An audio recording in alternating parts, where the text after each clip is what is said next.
St. Louis, Missouri, sits on the banks of the mighty Mississippi River. Its famed Gateway Arch marks the symbolic entrance to the American West. St. Louis isn't large, ranking 52nd among U.S. cities in size. But its murder rate is among the highest in America. And on its northwest side, gang warfare is common. We have a high murder rate for this city. So somebody's always trying some monkey shit all the time. Somebody gets up, somebody gets killed, somebody gets shot. Anything can happen. This is the inner city of St. Louis. You can get killed by your own friend down here. There ain't no such thing as a friend down here. You got a family and you got who you grew up with, that's about it. There are as many as 10,000 gangbangers in St. Louis, which is 1 in every 35 people. The bloodiest conflicts among gangs are those between rival factions, where red battles blue, and the dividing lines are drawn. In the 314, that line is Martin Luther King Drive. It's like the line you don't cross.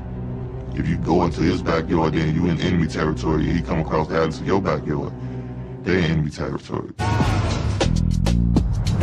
The southwest side belongs to the Boys of Destruction, or BOD. The Boys of Destruction were probably the most organized and deadliest group that was out there. We the BODs, we the Boys of Destruction. We destructed everything we touched. Piper asked to have his identity concealed. A BOD since the early 1980s, he's one of the gang's founding members and a respected leader. He describes a childhood scarred by gang violence. I went through a lot of changes and things that I don't think I would have went through as a regular kid, then get into a gang and change to fights, stabbings, guns. Piper knows firsthand how powerful the allure of gang life can be. You got guys that will shoot, rob, they'll do anything just to be down and try to seem like they cool. Or they'll do anything possible you imagine to be down with you. The BOD's fiercest rival, the Horseshoe Posse, runs the northeast side of MLK Drive. It's always been the Horseshoe for years. This goes back over 30 years. So it's always been this, even before, you know what I mean? In bigger cities, there are places to hide from your enemies. That's not the case in the Lou. St. Louis, your enemy is right across the alley. They don't need no car. All they have to do is get the guns and bullets and walk around the corner. Our town is smaller. All the players know each other. It's like you can't over me and I'm not see you, was for sure. We'll see you again, we'll bump heads again. That's what makes it real dangerous. Sanchez Smotherman, known as Psych, is a leader in the Horseshoe Posse.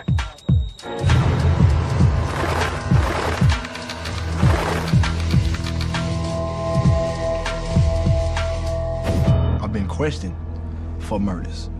I got a reputation for being a tough guy, for setting examples on people who thought I did play. Like when the dog go piss on the tree, he leaves his scent right there.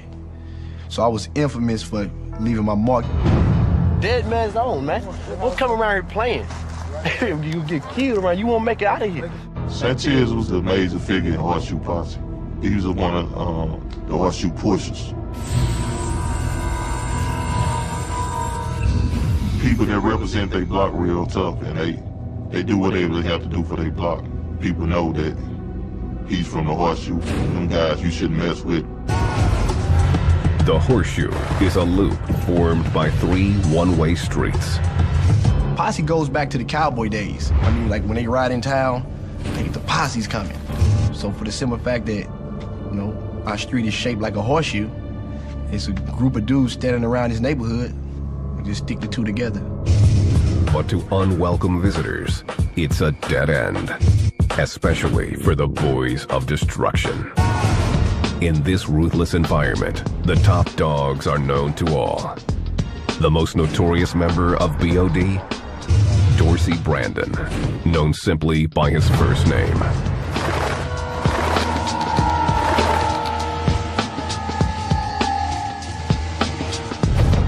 Most gang members use an alias on the streets to conceal their identity from police. Dorsey didn't deem it necessary to hide. Dorsey would admit it. You know what I do. I can hear him saying that now. You know what I do. I just ain't doing it now. Dorsey's reputation for lawless brutality has made him a legend in St. Louis. Dorsey, because of his propensity for violence, you know, his nature, his temper, it was short. He had a real quick fuse. Dorsey's life was always violent. He was 14 when he was shot for the first time. A couple months after that, when he was still healing up, the police called him on the corner and they stomped him and like dug their fingers in the holes in his chest and all that. He was not no egotistical person. He was just being himself. You know, you got some guys looking, you know, that like the glory and the fame, and I want this image. And he was just being plain old himself. Raymond Dixon, AKA Rainbow, is Dorsey's brother.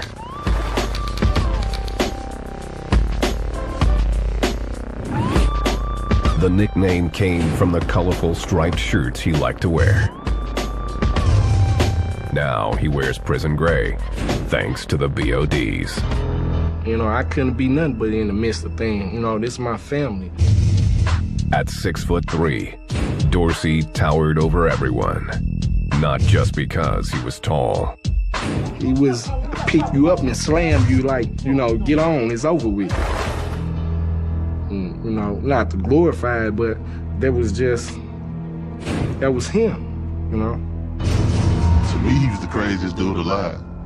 But he took care of everybody because he made us who he was.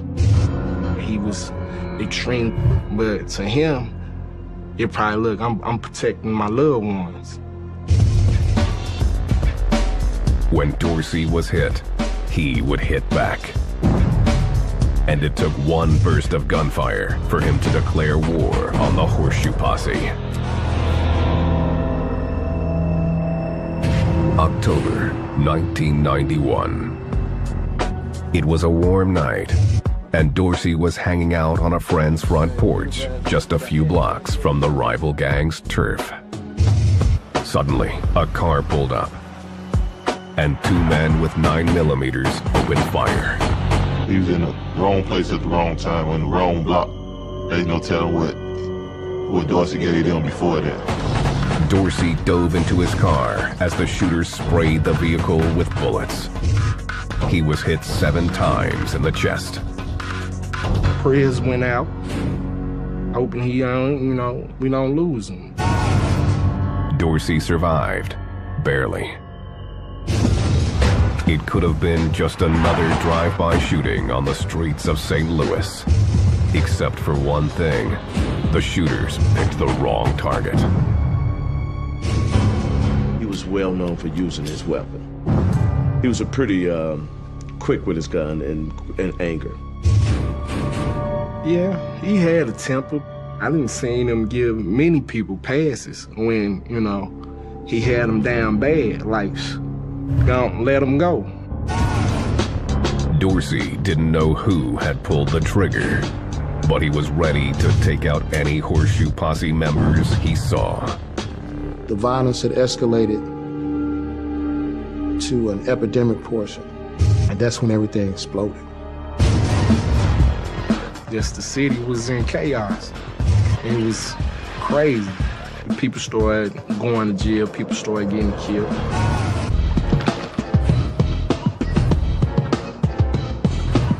St. Louis. It's known as the Hustle City, the STL. The name comes from the criminal hustlers who call it home, including a violent gang known as the Boys of Destruction, or BOD.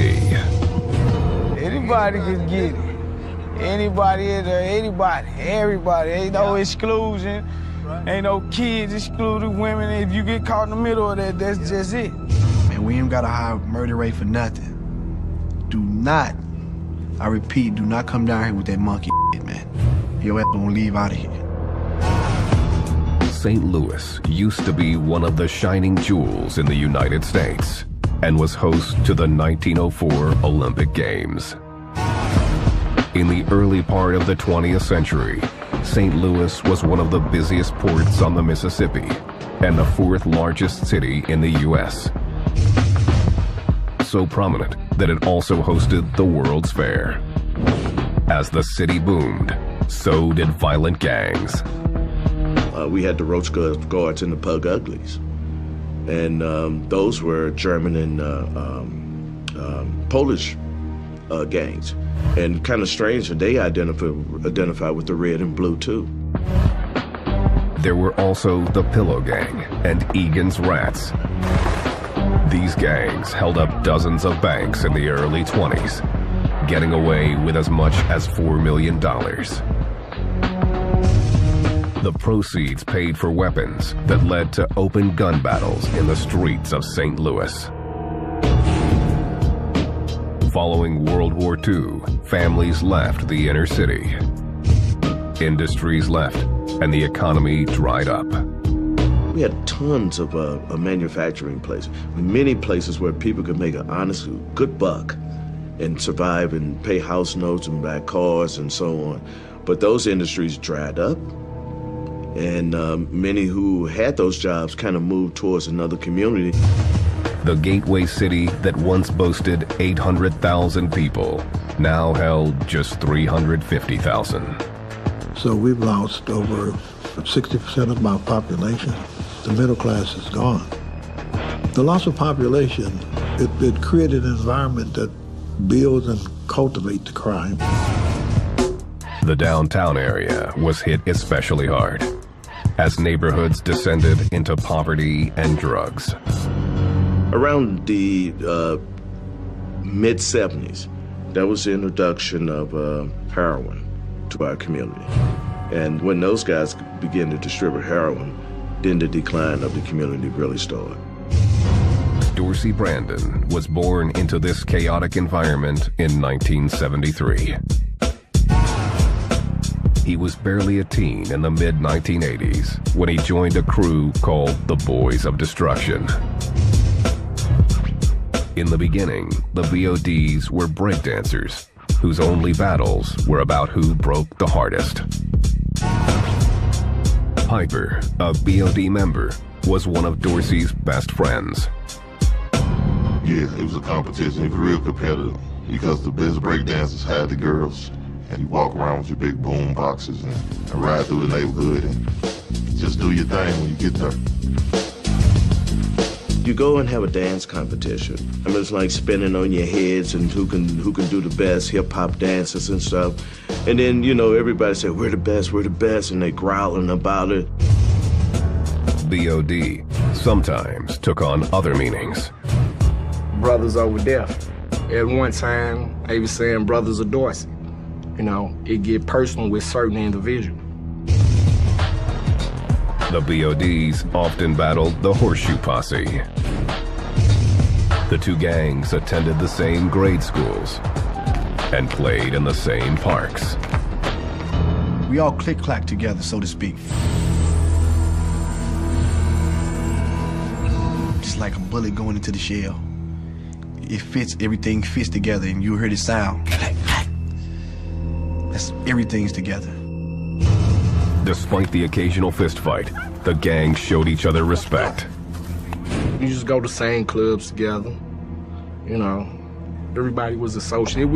It was good, you know. We stood it out. We stuck together. The BOD's leader, Dorsey, wanted more. He wasn't satisfied with just running a break-in crew. He was always the neighborhood bad guy. He pretty much made other guys tough guys too. And Dorsey Brandon was a kid that developed into a very violent kid. He was known for being a hot boy.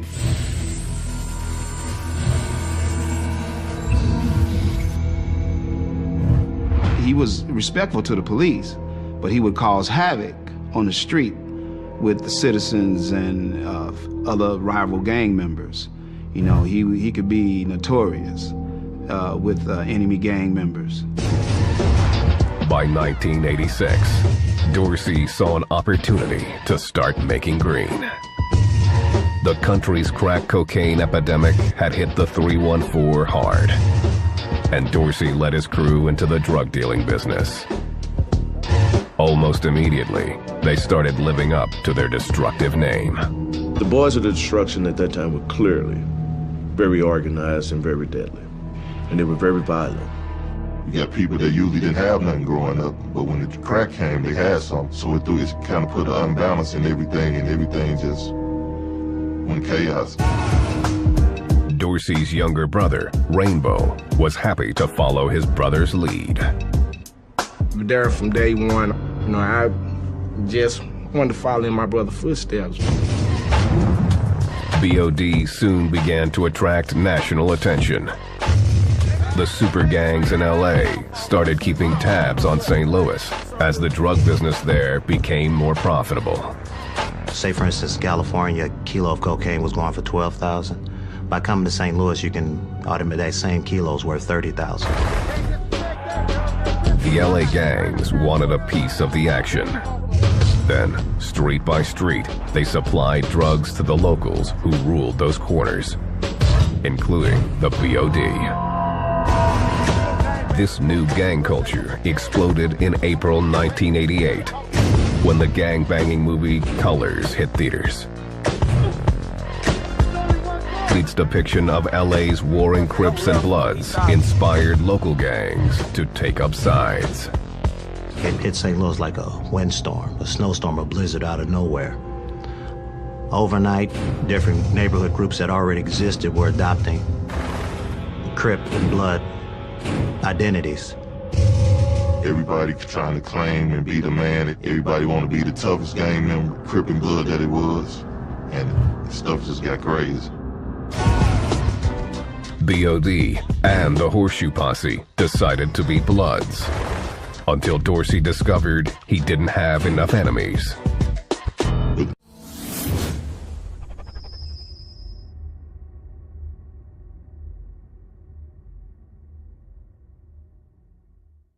Everybody being Bloods, that means everybody was cool with each other. With Dorsey, he didn't want to be cool with everybody. He wanted to be able to have some action. So Dorsey defected to the Crips and took the BODs with him. Case was like one of the first really Crip sets out around that time. And it's like the whole West Side is majority Bloods around there. So, of course, we're gonna be the main targets. The BODs began affiliating with a citywide network of gangs. They soon had allies all over St. Louis. Instead of just relying on the 30, 40 people or 10, 15 people that may be in your immediate gang, if your connections are right, you now have access to over 100 people. BOD ruled with an iron fist. They would never try to stop the BODs from coming in, because the BODs would come anyway. And believe me, the Boys of Destruction were in charge. Their rivals were right across King Drive, the Horseshoe Posse. With just 4 lanes of asphalt separating them, battle was inevitable. One side, the Horseshoe being Bloods and the BODs being Crips, naturally they had conflict. Then with the Crip and Bloods, you had family members and people that was really close at one time. Probably used to walk over their person's house as a kid and play with them. But with the color thing, they broke all that up. They were now sworn enemies. Rico Boyd, who was born in the neighborhood, describes the rivalry as life and death. If you was caught on the other side, you better have your pistol. Or you better know how to run, one or the other. Dorsey became the undisputed leader of BOD, while his equal in the Horseshoe Posse was a gangster named Hitman T. And Hitman T was bent on being as big of a rival as Dorsey was. And so that means the borders would clash. And it was war against the Boys of Destruction. The two biggest gangsters in town had a wary respect for one another. Dorsey and Hitman T, they had run-ins with each other, but it was always, they just clapping at each other. They gonna shoot at each other and that be that, but neither one of them really actually did any damage to each other. But they did damage to a whole lot of other people. Then, in March 1991, Hitman T was caught in enemy territory with nothing but a can of spray paint.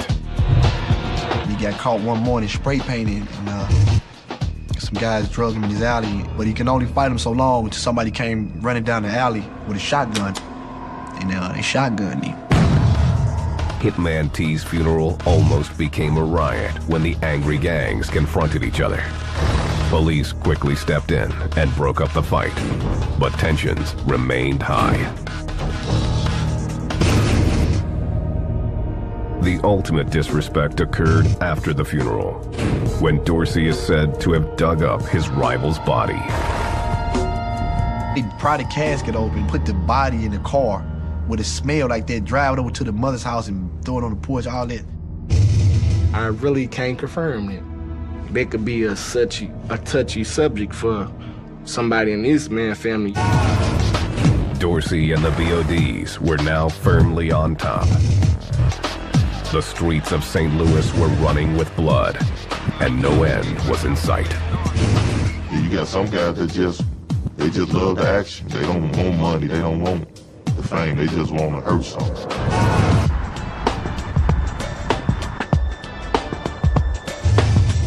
St. Louis, gateway to the West, and home to thousands of gangbangers.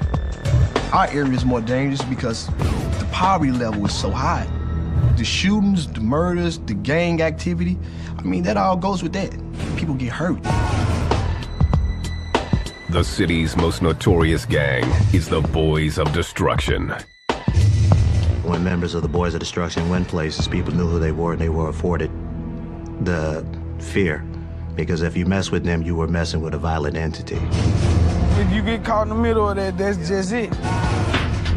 BOD have a thriving drug trade, pushing everything from marijuana to crack. Dope, crack cocaine, heroin, T's and blues, stuff like that, you know, on the streets of the cities of St. Louis. And it was pretty rampant. The secret to their success is keeping the cash separate from the killing. The man who controls the money controls the BODs and stays clear of law enforcement. The shooters stay out of the money game as long as they get paid. Pretty much whoever controls the drug market controls everything.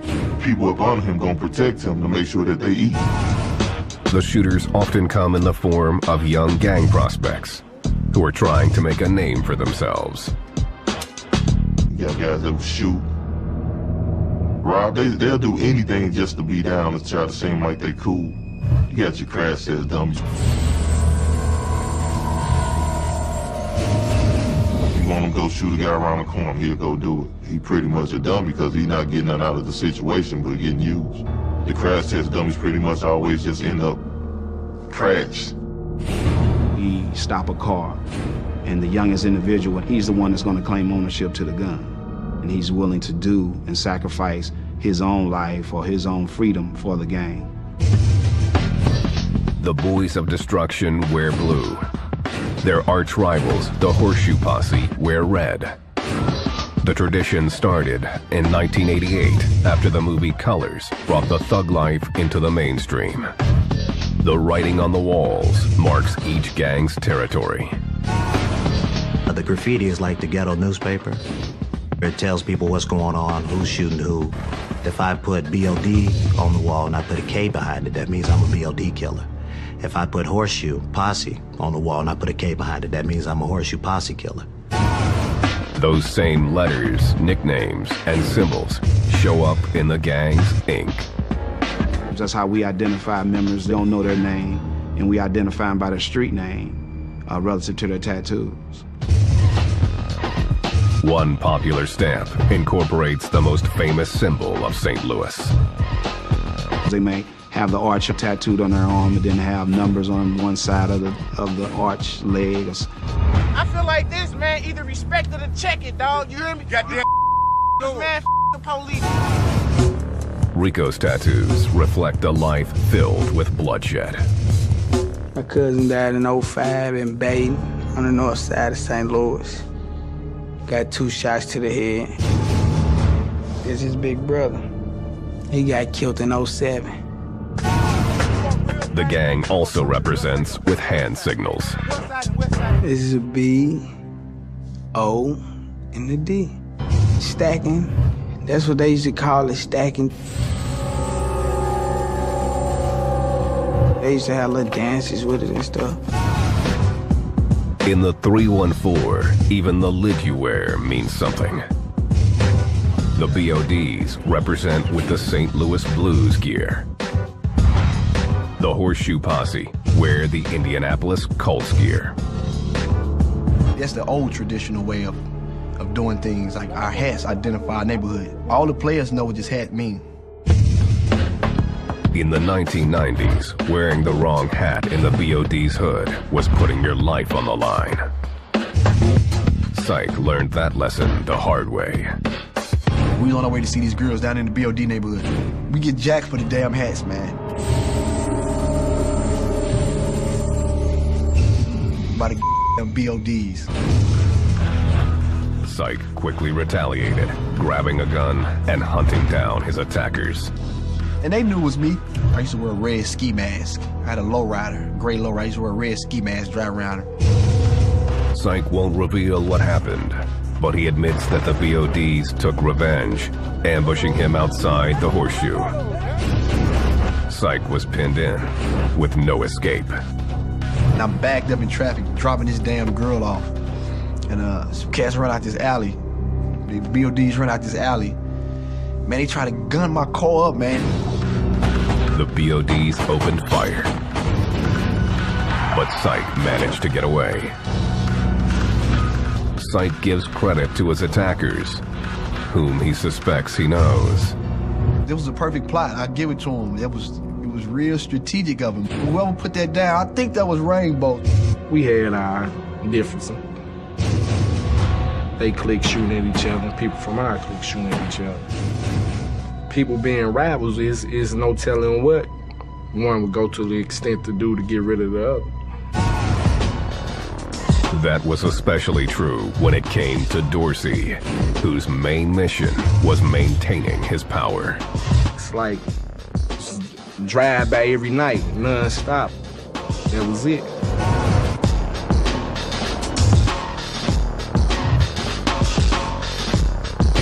Fall 1991. The Boys of Destruction, the BODs, were the most feared gang in St. Louis, thanks to their charismatic leader, Dorsey Brandon. He was very smart. You know, he was a hustler and very manipulative. He would cause havoc on the street with other rival gang members. Dorsey had narrowly survived 7 bullets to the chest. He believed at the hands of his arch rival, the Horseshoe Posse. And he was supposed to be on what they considered the low-low.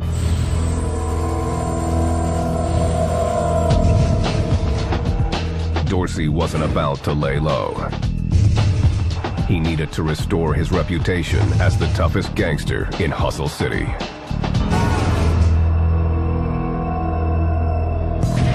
October 30th. Dorsey had been back out on the streets for 2 weeks when he went to the Rose Lounge, a popular nightclub. The usual, just go up there, have some drinks, mess with ladies, and pretty much the typical street thing. The nightclub bordered Horseshoe Posse territory. Rival gang members would come because it's set on the perimeter of Dorsey's neighborhood and right on the boundary line of other gang infested areas also. Rainbow can't say just how it began. Old secrets die hard. But someone started trouble with one of Dorsey's friends. The BOD's leader wasn't going to stand for that kind of disrespect. He got into it with somebody, 4 of his associates, his friends. You know, they got into it with somebody in the club. Dorsey was outside the club when a truck drove up, and someone fired off 2 rounds. He ended up shooting Dorsey. He pretty much just opened all his other wounds up, and he pretty much just suffocated. He couldn't breathe. He just ran out of air. He died a tragic death, you know. He died by the same things that he practiced on the street. I was able to respond to that shooting, that scene. And when he died, he had like a smile on his face. Dorsey was only 18 years old. News of his murder quickly spread through the Gateway City. After his death, a lot of RIPs, remember Dorsey MPs, a lot of BODs where you would see RIP Dorsey, Boys of Destruction. He was good to us, but he was bad to everybody else, put it like that. So everybody else didn't like him, but we loved him, and he loved us. BOD went on the warpath to avenge their fallen leader. For weeks afterward, the gang and their Horseshoe Posse rivals carried on the most violent street war St. Louis had ever seen. Yes, the city was in chaos. It was crazy. For real. And when that happened, it was going hard, but for us, the revenge trip, but it lingered. People started going to jail, people started getting killed, you know. The homicide rate skyrocketed with the gang violence. In '93, we had the highest homicide, highest murder rate. That year, the number of murders jumped to 267, a record for St. Louis. Rainbow, now 16 years old, tried to take his brother's place as the BOD leader. After the things that happened to my brother, and, you know, they kind of put myself out there, really made me focus on, more in on the foes, and I wanted vengeance. Rainbow was tough, but didn't have his brother's fierce charisma. He started establishing his, how they say, collect his own bones. But he was not Dorsey. He didn't carry that weight that Dorsey had of viciousness and everything else, or leadership. In 1995, authorities caught up with Rainbow, arresting him on drugs and weapons charges. He was sentenced to 7 years behind bars. With Dorsey dead and Rainbow in prison, the BODs were shaken to the core. But their rivalry with the Horseshoe Posse was as strong as ever, and killings were becoming everyday events. Piper took over leadership of the BODs and struggled to keep the gang together. Whatever you establish, you're gonna make sure you got mind, you're gonna make sure you got muscle. So you're gonna make sure that everybody's took care of. But Piper found himself in the crosshairs. In 1999, he was hanging out with friends outside a local garage when a rival gang member walked straight up to him and opened fire. I started to run. He hit me in the back, in my lower back. I'm just laying there stuck, bleeding, can't move because everything from the waist down had died. The guy stood over me, but he didn't kill me. So I was thankful for that. Piper was paralyzed from the waist down, but even today won't give up the shooter. Because in the streets you don't tell. Even though I heard about who did, I still never said nothing about it. Piper spent the next year learning how to walk again. But his injuries did nothing to slow down his gangbanging. I was cooking up drugs in my wheelchair. I kind of got worse in the streets. I started selling more dope. I started doing more things. Everything that I did before, I did more because I felt like at any time I could lose it. Piper was hanging tough, but the gang was under assault from all sides. Several other members, elite guys, were killed. And then the police were very effective in getting rid of the rest through law enforcement matters, getting cases, sending them to prison. As rival gangs muscled in on the BOD's turf, anarchy became the norm. By 2000, there was a new creed in the hood. Anywhere, anyone, anytime. Anybody can get it. They'll kill anybody. They don't care who it is. And you can look at a person wrong, and if it's just that wrong person, it shoots you.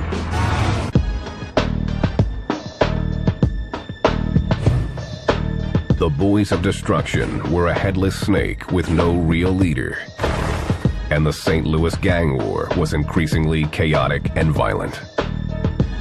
Back in our day, me and Dorsey them day, you had respect. They on another level nowadays. These little guys, they don't care. By 2005, after serving 5 years in prison for weapons and drug violations, Rainbow was free and back on the street. He tried to go legit, but trouble seemed to find him. That November, Rainbow was pulled over by a cop on a routine traffic stop. My record's never been wiped clean, so when he ran my name, he came back. He was real jumpy. This man really was jittery and jumpy with me, and I felt I had to protect myself.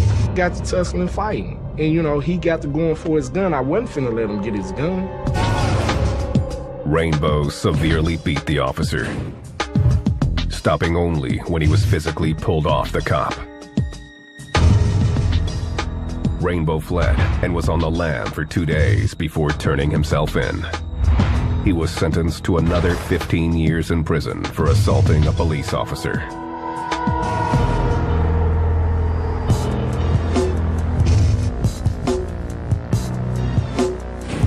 Today, the long-standing rivalry between the BODs and Horseshoe Posse is changing. Though the BODs still sometimes represent with the color blue, both gangs have severed their ties with the LA gangs. Every culture has changed. People gravitate to a certain thing.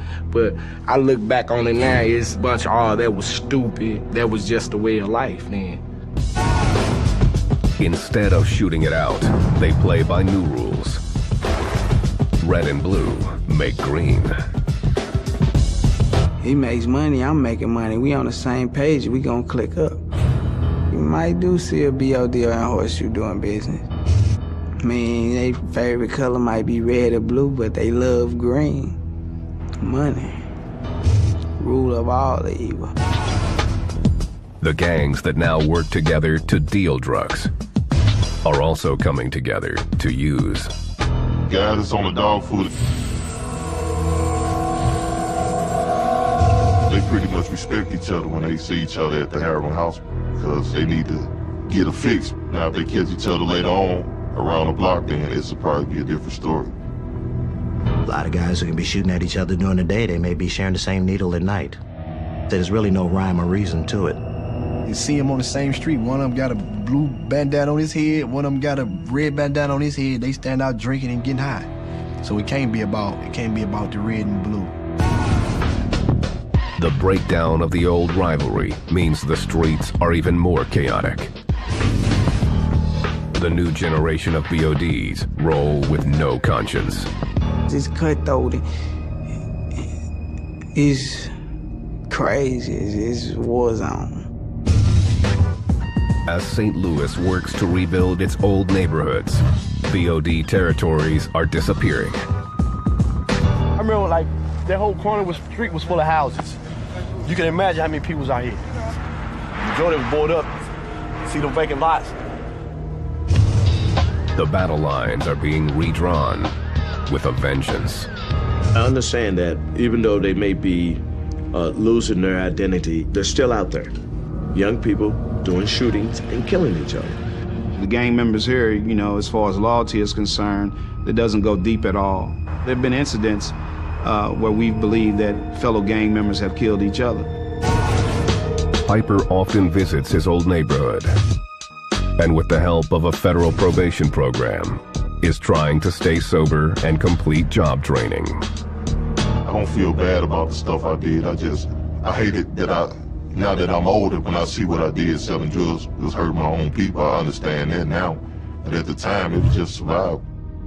It's an uphill battle. And a lot of these guys, since they've never worked legitimate jobs, they don't understand that type of commitment. Their commitment is live fast and die young. Piper is no longer active, but says he'll always be a BOD, though he's critical of the new generation.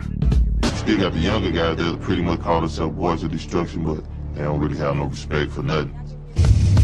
Rainbow also says he'll be a BOD as long as he lives, though his days behind bars have given him plenty of time to think. At the end of the day, you know, you done lost your loved ones, or someone you known. It really shouldn't have went like that, where you can't rewind no bullets or nothing like that. Rico says being a BOD is a birthright that he can't escape. And I say, that's not where I'm from, or that's not my hood.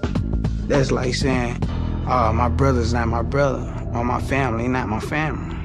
It's like disowning your last name, almost. But he's decided to leave the old hood behind. In 2007, he moved to a North Side neighborhood, a place his mother hoped would keep him away from gang violence. She was wrong. My first week living over here was 5 murders within 7 days. And about a mile radius from that corner to this end. Right in this area, so we put right in the hot zone over here. That's exactly where we moved, right in the middle of it. Rico has decided to get a day job and is trying to stay straight. But temptation and risk are everywhere. This particular night, his new neighbors are keeping an eye on Rico and his BOD brothers. Yeah, I seen somebody driving by. He rolled by about 5 times since we've been sitting up here.